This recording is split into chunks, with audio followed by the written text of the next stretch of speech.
അവശനിലയിൽ കണ്ടെത്തിയ കവളപ്പാറ സ്വദേശിനിയായ 80 വയസ്സുകാരിയെ ഏറ്റെടുത്ത് മൂത്ത മകൻ.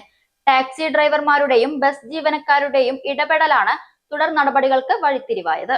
ചേലക്കര ബസ് സ്റ്റാൻഡിൽ അവശനിലയിൽ കണ്ടെത്തിയ കളപ്പാർ സ്വദേശിയായ 80 വയസ്സുകാരിക്ക് രക്ഷകരായി ടാക്സി ഡ്രൈവേഴ്സിന്റെയും ബസ് ജീവനക്കാരുടെയും ഇടപെടൽ.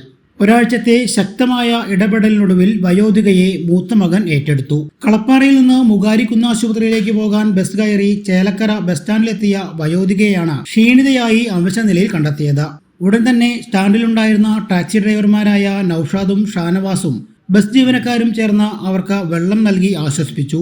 നൌഷാദ്, ഷാനവാസ് എന്നിവരുൾപ്പെടെയുള്ളവരുടെ മനുഷ്യത്വപരമായ ഇടപെടൽ തന്നെയാണ് ഈ നല്ല ഫലത്തിനും കാരണമായത്. തുടർന്ന് ചേലക്കര പോലീസിൽ വിവരമറിയിക്കുകയും SI സലീമിന്റെ നേതൃത്വത്തിൽ പോലീസെത്തി വയോധികയെ ചേലക്കര താലൂക്ക് ആശുപത്രിയിൽ നിരീക്ഷണത്തിലാക്കുകയും ചെയ്തു.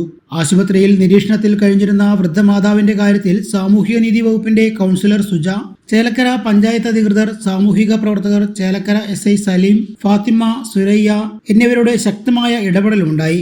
ഈ കൂട്ടായ ശ്രമങ്ങൾക്കൊടുവിലാണ് ഒരാഴ്ചയ്ക്ക് ശേഷം മൂത്തമകൻ ഇവരെ ഏറ്റെടുത്തത്.